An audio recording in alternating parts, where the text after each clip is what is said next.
వెనకట అందం అనేది ఆడపిల్లలకు శాపమయ్యేది. ఎవ్వరు పడితే ఆళ్ళు ఏడిపిచ్చేది. దేవుడు ఎందుకు నన్ను అందంగా పుట్టిచ్చిండో, ఎవరికి లేని తిప్పల నాకే వచ్చిందని కుమిలిపోయేదట.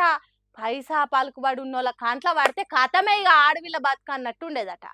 కానీ ఇప్పుడు జమానం మారింది గదా! ఆడపిల్లలకైనా, మొగోళ్ళకైనా అందం ఇప్పుడో పెట్టుబడి. దాంతోని కోట్లకు కోట్లు సంపాదించొచ్చు అన్నట్టు చేస్తుర్రు లోకంల. మాయమాటలు నమ్మి మోసపోవద్దు, మంచితనాన్ని చూసి కరిగిపోవద్దని ఎంత చెప్పినా చాలా మంది మేము మోసపోతాం అన్నట్టు లైన్లు కట్టి రెడీగా ఉన్నట్టే చేస్తుర్రు. అశురెడ్డి తెలిసే కదా నుల్లా బిగ్ బాస్ రియాలిటీ షోకు పోయిన ఆడవిల్ల ఓ సాఫ్ట్వేర్ ను సంకనాకిచ్చిందట. చెరుకు మిషన్ లో పెట్టిన కట్టెల నుంచి రసం తీసినట్టు ధర్మేంద్ర అనే పిల్లగాని పీల్చి పిప్పి పిప్పి వేసిందట. ప్రేమించుతా, పెండ్లి చేసుకుంటా, లవ్ ఆడుతా, లగ్గం చేసుకుంటా అని తీయటి పుల్లటి మాటలు చెప్పిందట. ఇంకేమున్నది, ధర్మేంద్ర మహాభారతంలా ధర్మరాజు తీరుగా అశురెడ్డితోని లవ్వు అనే జూదంలో చిక్కుకున్నాడట. అశురెడ్డి మాటలల్ల చక్కెర, తేనె, మసాలా, గసాలా, మన్ను, మశానం కలిపినట్టు ముద్దు ముద్దుగా మాట్లాడే వరకు ధర్మేంద్ర ధర్మాల దాపరికం లేకుండా అయిందట. అశురెడ్డి అడుగుతుంటే 9,35,00,000 రూపాయలు ముట్ట చెప్పిండట. కాబోయే పెండ్లమే కదా అని కాసుల వర్షం కురిపించిండట. ధర్మేంద్ర దగ్గరున్నా అశురెడ్డి దగ్గరున్నా మా ఇద్దరు పైసలే అయితే కదా అని అనుకున్నాడట.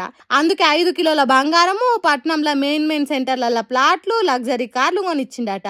అంటే ఓ తిరిగా చెప్పాలంటే ధర్మేంద్ర ఆస్తుల సర్వ హక్కులు అశురెడ్డికి ఇచ్చినంత పని చేసిండు అనుకో రాదుండ్రి. లండన్ లో సాఫ్ట్వేర్ ఇంజనీర్ కొలువు చేసే ధర్మేంద్ర 2018లో హైదరాబాద్ వచ్చిండట. అట్లా వచ్చినోనికి అశురెడ్డి అతకపోయినట్టు అయిందట. ప్రేమ, పెండ్లి, లవ్వు, లగ్గం అని చెప్పి మనోన్ని మత్తుల ముంచిందట. పెండ్లి చేసుకుందామని అయ్యగారులను పిలిపించి 3 ముళ్ళేసే కార్యానికి ముహూర్తం చూసినట్టు హడావుడి కూడా చేసిందట. ఇక లగ్గం అవుడే, ఇద్దరం ఒక్కింటోళ్ళం అవుడే, తర్వాత పిల్ల పాపలతో హాయిగా ఉండుడే అని కలలు గానే తట్టు చేసిందట ధర్మేంద్రను. కానీ ఇప్పుడు 7-8 ఏళ్ల తర్వాత పెండ్లి లేదు, గిన్లీ లేదని ప్లేట్ ఫిరాయించిందట.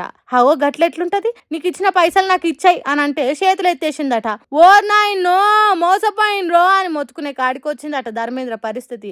ఇంకేమున్నది, ధర్మేంద్ర తండ్రి సత్యనారాయణ పోలీస్ స్టేషన్ మెట్లెక్కిండు. పూసగుచ్చినట్టు జరిగింది మొత్తం పోలీసులకు చెప్పి కేసు పెట్టిండట. పోలీసులు ఆలస్యం చేయకుండానే నాన్ బెయిలబుల్ కేసు బుక్ చేసి ఎఫ్ఐఆర్ చేసిండ్రట. ఇక దీని మీద అశురెడ్డి నాకేం తెలియదు, ఇటువంటి తప్పుడు కేసుల మీద గట్టి చర్యలు తీసుకుంటా, తప్పకుండా తప్పుడు ప్రచారం చేసేటోళ్ళని జైలు లేపిస్తా అన్నట్టు తను మాట్లాడిందట.